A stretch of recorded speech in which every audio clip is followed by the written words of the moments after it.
afraid I'm very bad at answering letters, so my apologies to start with.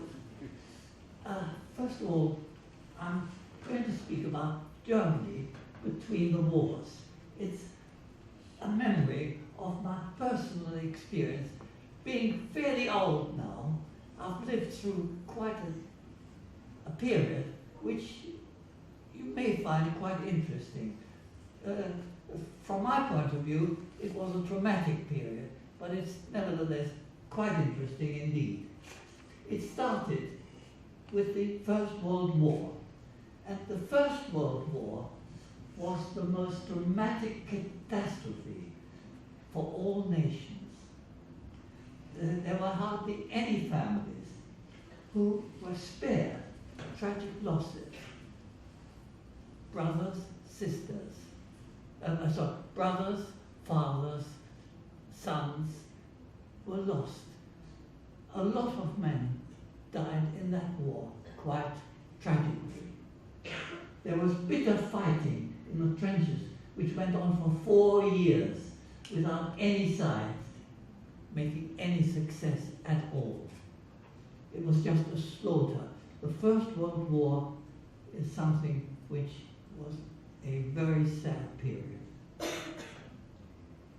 In the third year of that war, the United States became involved on the Allied side. It declared war on Germany, where before the Allies were on their own and equally matched with Germany.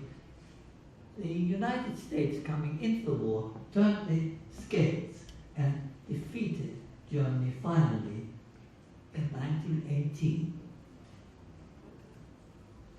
That period, as I say, was a very, very sad one.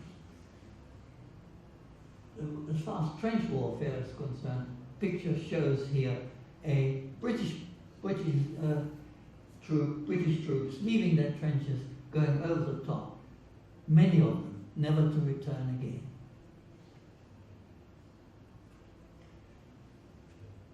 After the war, peace was signed between the warring nations. But there was such bitterness that the actual peace conditions imposed on Germany were not quite the sort of thing which happened after the Second World War, where in fact we were much more magnanimous. And although Germany was defeated, it was helped back on its feet again, mainly by America, because America at that time was the richest nation on earth.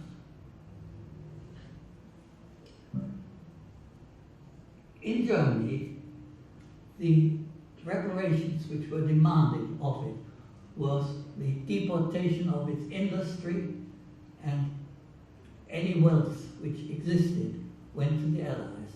The nation was really terribly impoverished. Due to this condition, the actual, how can I put it, political conditions there were such that there was fighting between the various parties, something which we never knew in this country. In this country, if we have any differences, we resolve them by quiet means, and at some point or other, we settle our differences. There, in Germany, it was fighting, street fighting between the parties who had their own sort of troops, which they called them, because the Allies did not allow an army to be made in Germany after the war. But they was fighting there, and you could see the picture of some of that taking place there. And as far as that goes, it went on for quite a number of years. Eventually, a party established itself which had a man at its head, a Nazi party, and it was led by a very able and loudmouthed orator. The name was Hitler.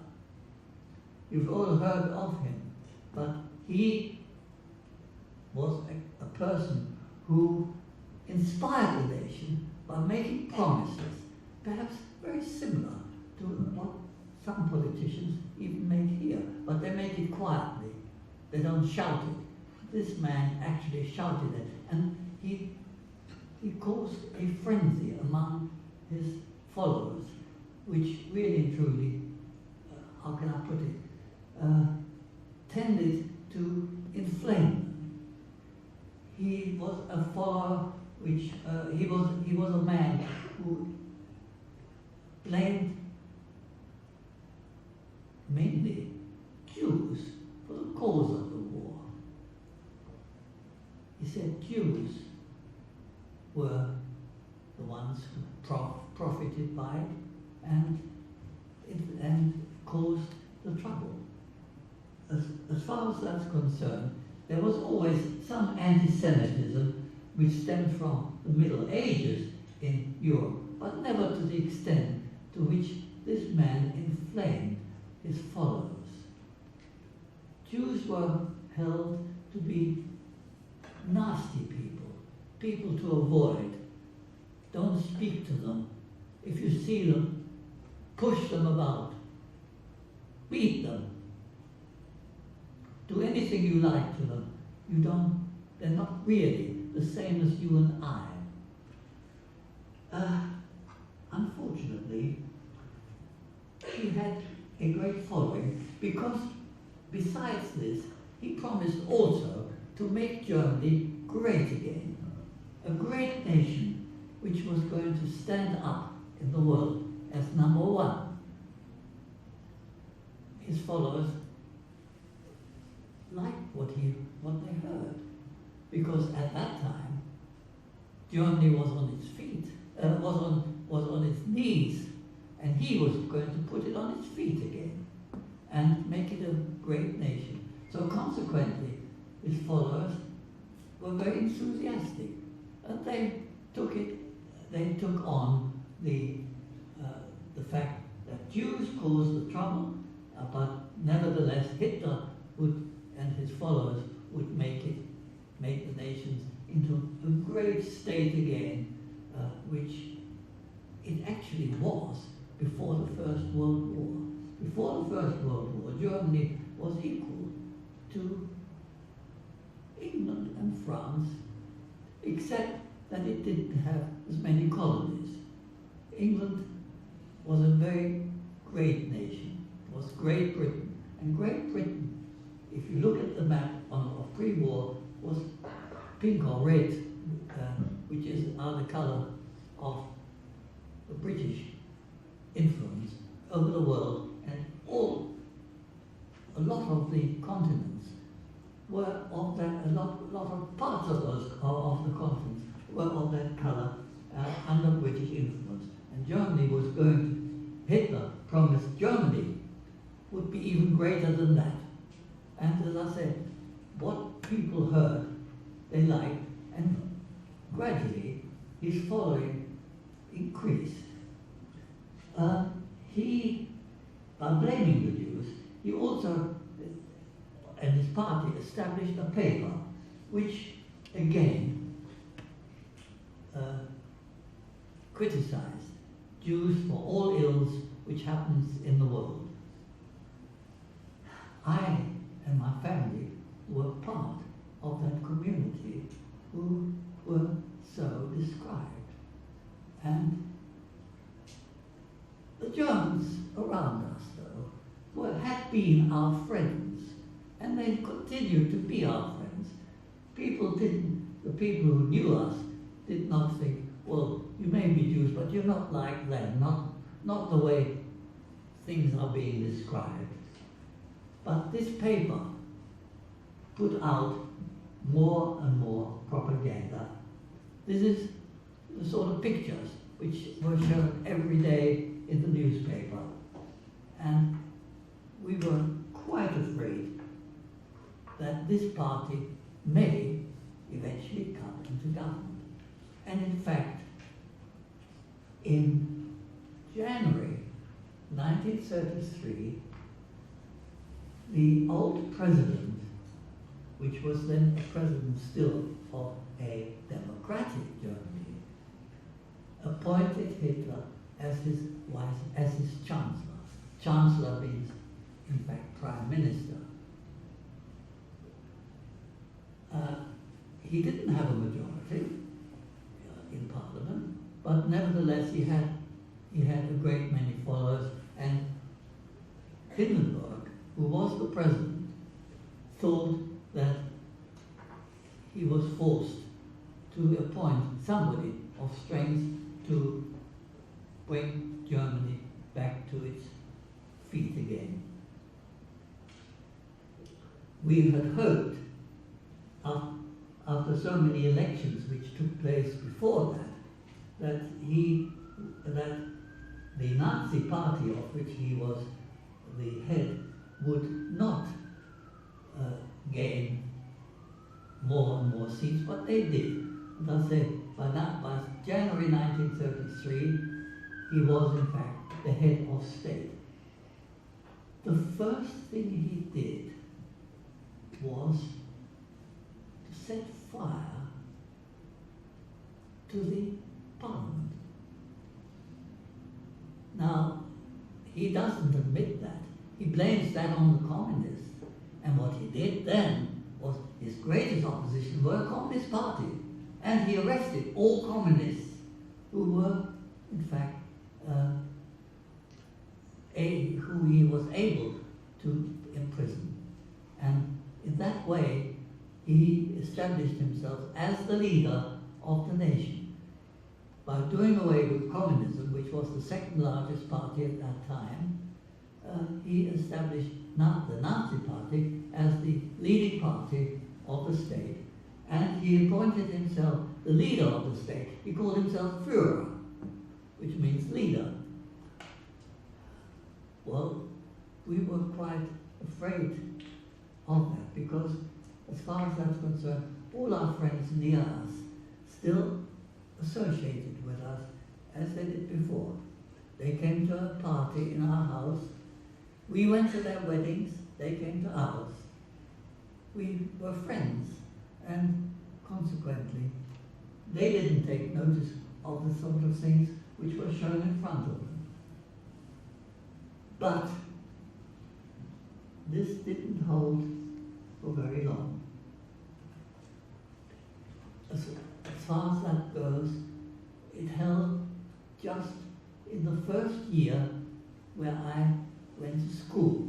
I went to school as is normal in Germany. Here we start school rather early. In Germany, school started at the age of 6. And here is a picture of me on the first day at school at the age of 6. Now you wonder what I was holding. It's a dunce's hat, upside down, but it's filled with sweets. And this was the tradition, that a dunce's hat filled with sweets was to sweeten my way through the years of school. Well, as you know, school is tough, and you could do with a lot of sweets, which I had in that particular hat. So as far as that goes, I was very lucky. On the back of me, I carried my satchel, which contained a slate and crayons and a sponge to clean the slate with, which hangs at the back of the slate. Now you wonder what I was taught. That in the first year, you see the letter A. The letter A above is actually German script. And I had to fill my slate on the first day at school with the letter A, the whole slate until it was full. But halfway through, teacher came along, gave me a hefty whack on my hand and said, "You use your right hand, boy, not your left." With that, my bad handwriting was born forever. And it remained that way. In fact, it's so bad sometimes I can't read it myself. The second day was the B, the third day the C, and so until we got to the end. But you can see those letters are quite different from the ones you're used to, or we're used to. The bottom ones are Latin letters, the top ones are Germanic. And at the bottom you see the same in capitals. The capital letters are again different from the smaller ones. But as far as Hitler was concerned, day after day, marches still took place in the town, singing anti-Jewish songs all the way through the town. And we did not like this. We felt very, very afraid of what was happening around us. But nevertheless, my school friends were still my friends.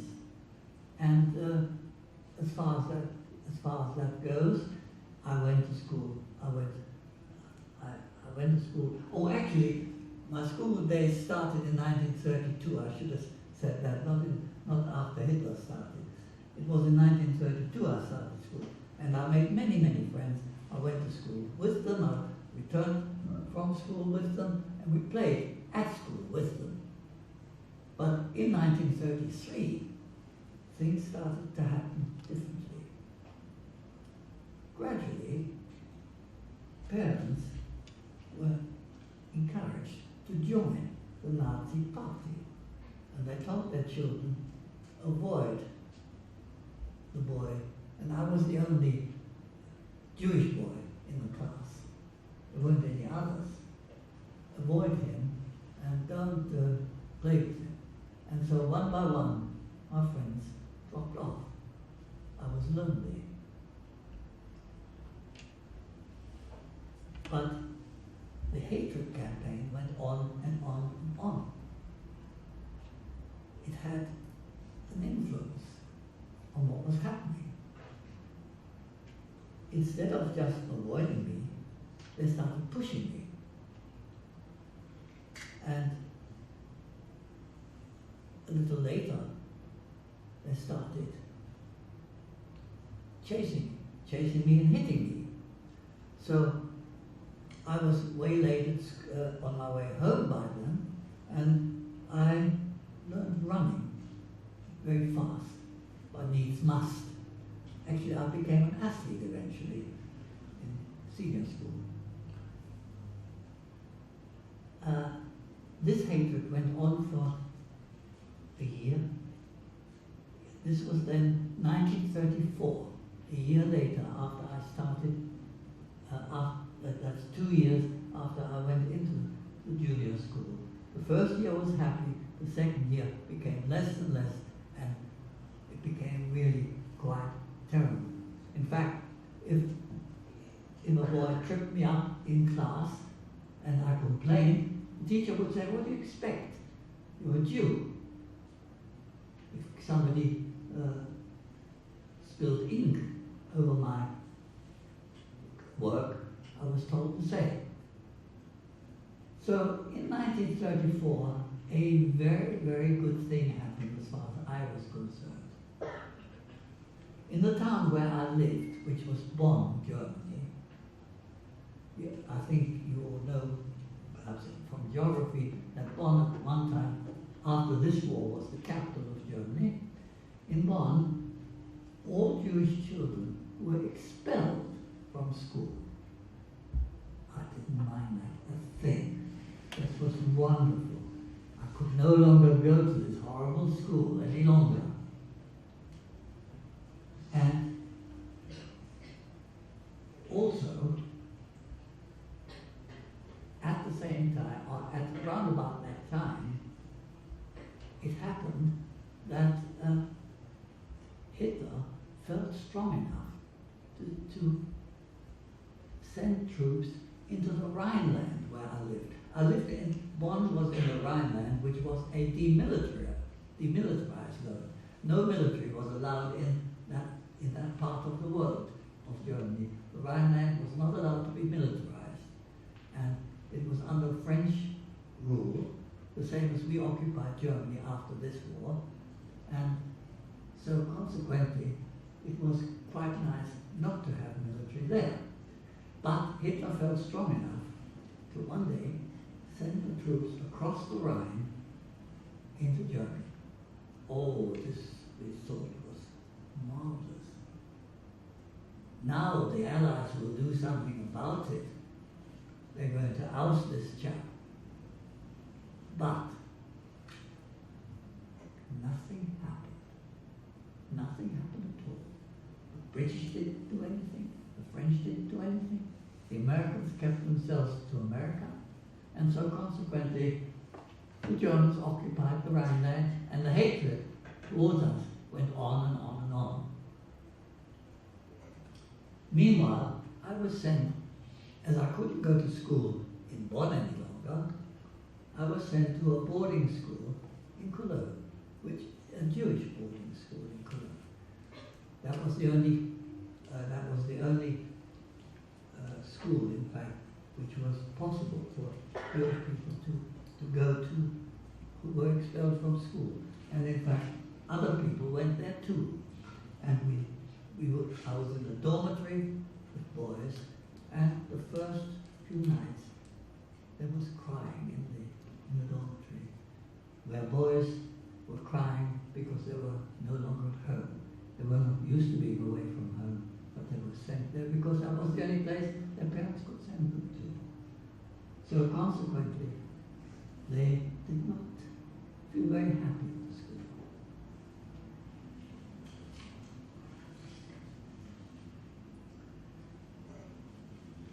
Gradually, between 1933 and 1934, there were 400 anti-Jewish laws made at school, made in Germany. 400 laws which pertain to Jews alone. Jews were not allowed, Jewish doctors were not allowed to practice. They were not allowed to see Christian patients. They were not allowed to be in hospital. Teachers were not allowed to be at school. They were dismissed from school. So no Jewish teachers were at school. Actually, if we talk about numbers, the number of Germans at that time was about 45 or 50,000. There were only about 350,000. Sorry, the population of Germany was between 45 and 50 million, but there were only about 350,000 Jews in the whole of the country. And in fact, a lot of them had already started emigrating away from that country very early on. As soon as they were dismissed, young people, they were lucky because they were being dismissed, and being young, they would say, right, we can't live in Germany, but let's anywhere else. So a lot of them went worldwide, all over the world, to different countries. But 400 different laws were made between 1939 between 1933 and 39, because in 1939 I left the country. Those laws were quite bad. We were not allowed to go to cinemas, not allowed to go to theatres, not allowed to sit on a park bench, not allowed to walk in the walk in the park, not allowed to go into a wood, not allowed to swim, not to go swimming, not allowed to do all the things you take for granted and you'd like to do. All the pleasurable things in life were gradually disallowed. As far as shops were concerned, on lots of shops, on most shops, there were signs, Jews not permitted. Jews could not go into the shop. There were only a few. Many Germans didn't even know what a Jew was. But nevertheless, these sort of things took place. It was to keep the country can I put it, away from the knowledge of what's going on around it. Because quietly, Germany was rebuilding its forces. Germany was preparing for war right away from the beginning. It was kept secret from the people. People did not know what was going on, but the propaganda against the Jews was shielding a lot of things which were not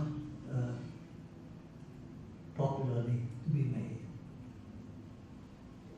As far as not being able to do anything, a lot of things happened in the school itself. In the school, we had wonderful tuition. We had the best teaching available in the country.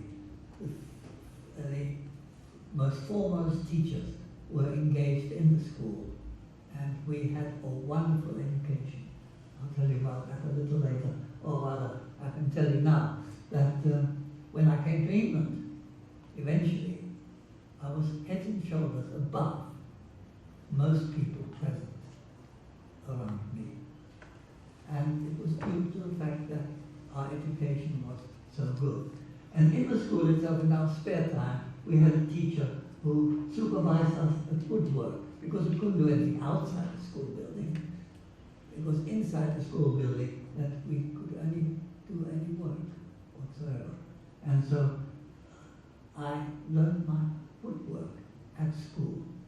It was fun. I learned veneering, I learned planing, everything about wood, which I could, or handicraft, of other kinds as well. And it was all due to a particular teacher who was dismissed from his school.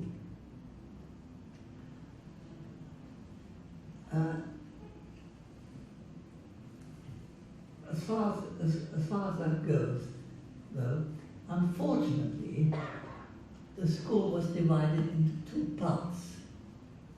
One part was the educational part of it, which was in the center of the town of Cologne. And the other part was the domiciliary part, which was outside the town center.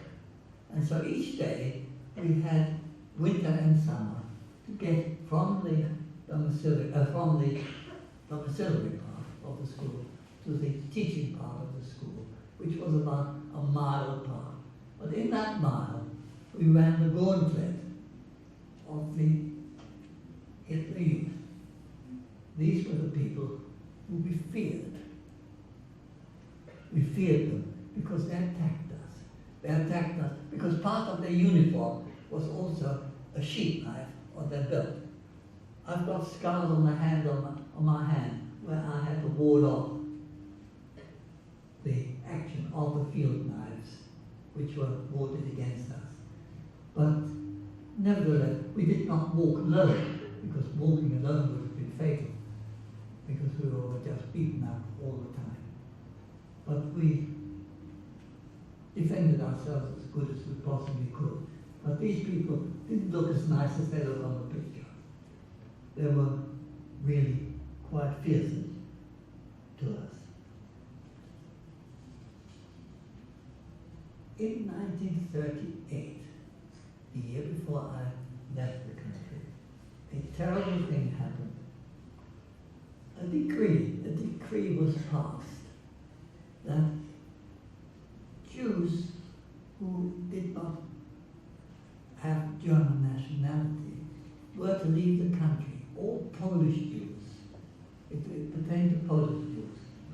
Polish Jews were to leave the country within 24 hours. Some of our teachers, the teacher in the previous picture was one of those. That workshop never functioned again afterwards. He was deported within 24 hours of his arrival, 24 hours of this decree being made. They were loaded onto the railway and sent to the Polish border.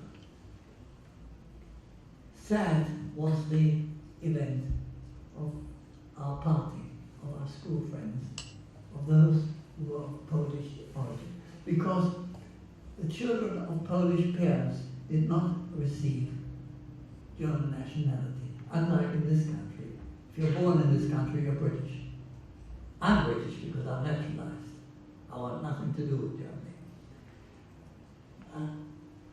Those Polish Jews were deported to the Polish border.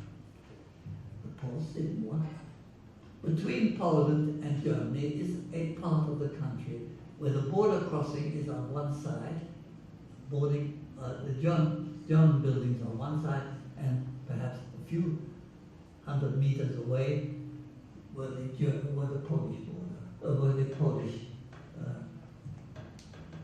buildings which led the Poles through.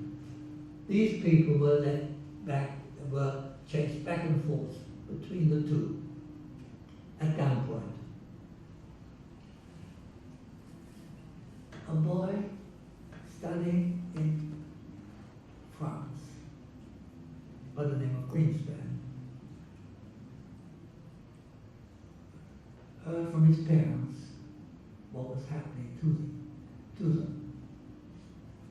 And he was quite beside himself that his parents should suffer like that. He went into the German embassy having purchased a gun, and he was there prepared to revenge himself on the German ambassador. Going into the French embassy in Paris, he was confronted by someone who he thought was the German ambassador and shot him. He wasn't dead. He was severely wounded. There followed a tremendous reaction within the country of Germany. Over the radio it was blared, if anything should happen to this man, if he should die, no Germans should be blamed for what he would do to a Jew. Whatever occurred on that particular occasion, he would get no blame whatsoever. The man lingered for a couple of days, and he did die. He died then on I believe it's the 10th of November, 1938. All hell broke loose on that particular day. The Germans soared into the street. People from outside their own community stormed into other communities and enraged the people to smash everything they could find which was Jewish. And here we go. They smashed the Jewish shops to smithereens. And what they couldn't carry away, they spoiled to the greatest of their ability. And they also went into houses and tried to find the families.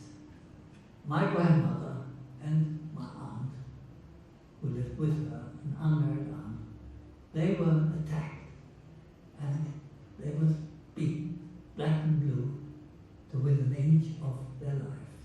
This was in 1938. When I left Germany in 1939, a year later, my poor grandmother was still in a terrible state. And so consequently, as far as that's concerned, that was the German reaction in 1938, and from then on, the Allies did do something, and especially the British. The British made an order that 10,000 children could be allowed into the country, provided they were not a burden to the country. They could find sustenance here, and as far as that goes, £50 had to be shown to be available to the help of the children if anything happened. And so This was in 1938 the birth of the Kindertransport. When this happened, my mother immediately registered me for the Kindertransport. Well, it was a marvelous thing to look forward to, but it wasn't easy. £50 in those days was an awful lot of money. I'm not sure what the equivalent is nowadays of £50. I'm not at all sure, but it may well be in the region of well over 1,000. And not many people had that type of money.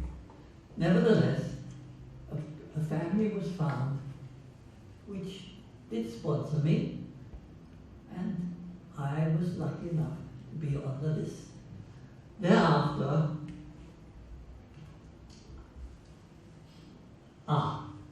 before that, this is some of the pictures which were shown on the Kristallnacht, which caused the Kindertransport. The burning of the synagogues. Not only did they smash the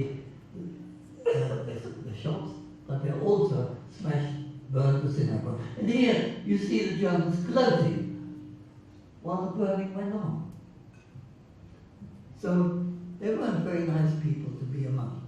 I was pleased to be counted among those who were going to be lucky. But it took quite a while from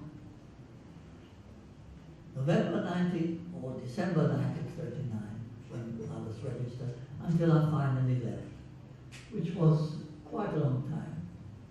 I had to show all sorts of documentation, and documentation had to be got here, and then had to be certified, and then this took up to the time I actually left.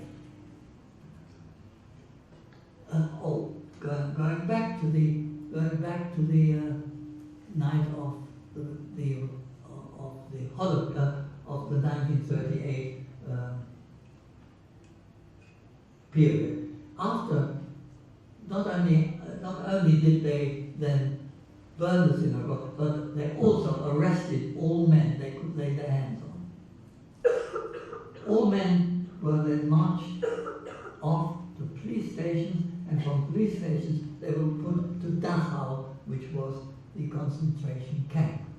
They were released when they could show that they could leave the country.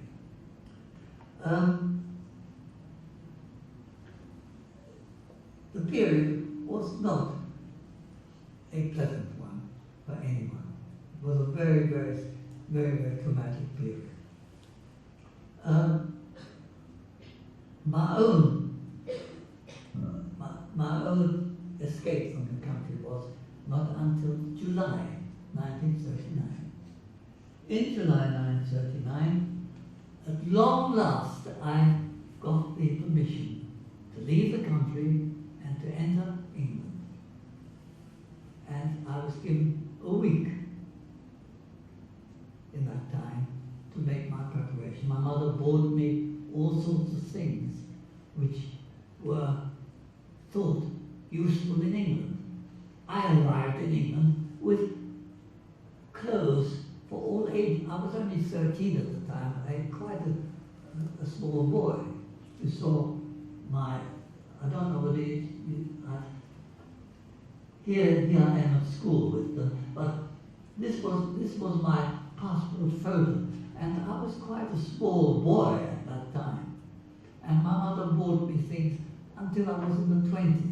So I had knickerbockers of all sizes. Why knickerbockers?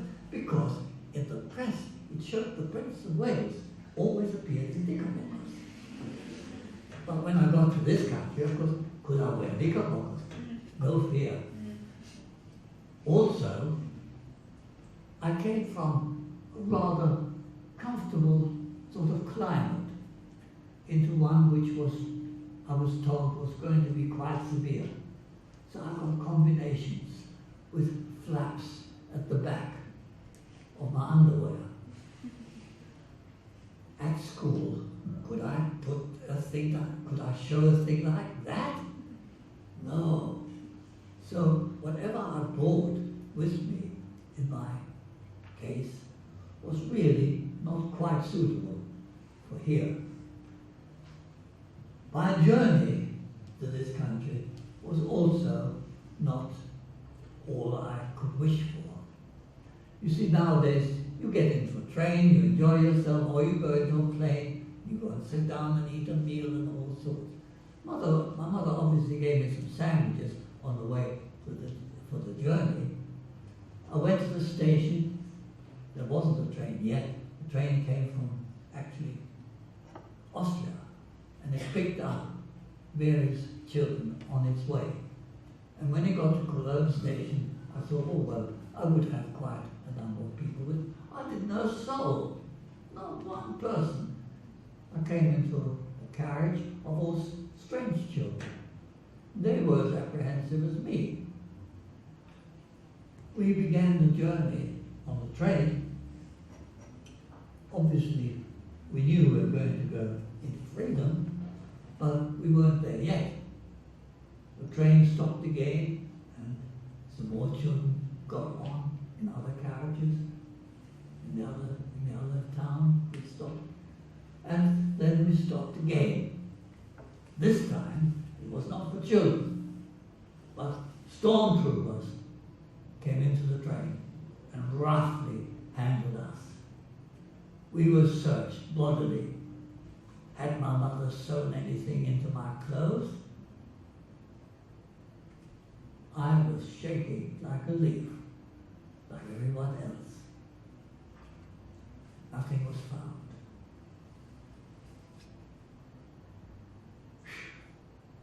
The door slammed shut. The train started moving.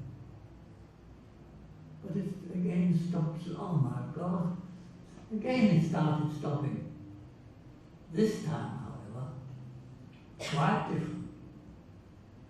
Quite a different sort of thing. A lot of ladies came into the train. We were given orangeade, chocolate, biscuits. Well, we'd never seen the likes of it. We'd come into Holland, and we were in Holland, and we were free. And this was, in fact, now all over. The children you saw,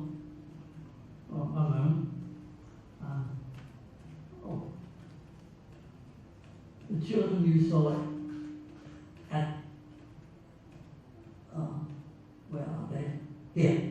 Come on.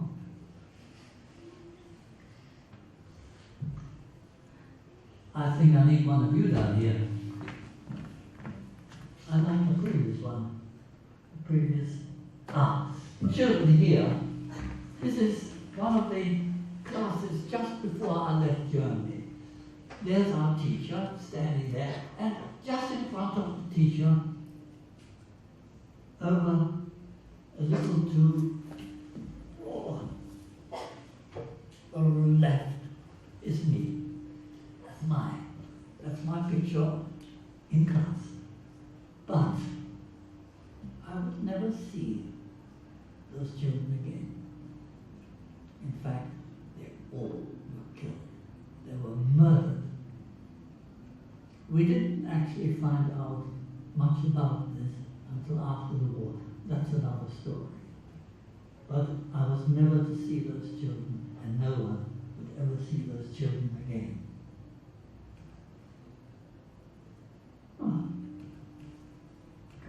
Here we are. I had arrived in England on the 25th of July, 1939, just about 5 weeks before outbreak of war. Hitler had been preparing for war. And here is how it started. The Germans started by invading Poland. Here are the Germans dismantling the of the frontier and streamed into Poland. This was on around about the 1st of September 1939. We had a prime minister in this country called Chamberlain. And of course, we could no longer stand aside this time. This time, it was one step too far. And Chamberlain did issue an ultimatum to the Germans: withdraw your troops by a certain time. By 12 o'clock on September the 3rd, 1939, withdraw the troops by 12 o'clock from Poland, or else we will be war. Germany did not withdraw her troops. So, by 12 o'clock on September the 3rd, 1939, Chamberlain over the radio declared that this country is now at war with Germany. Here perhaps almost ended my talk. War went on, and after the war, I said I would never go back to Germany, but nevertheless, I did. I took a photo of our school, and there it is. This is the school after the war.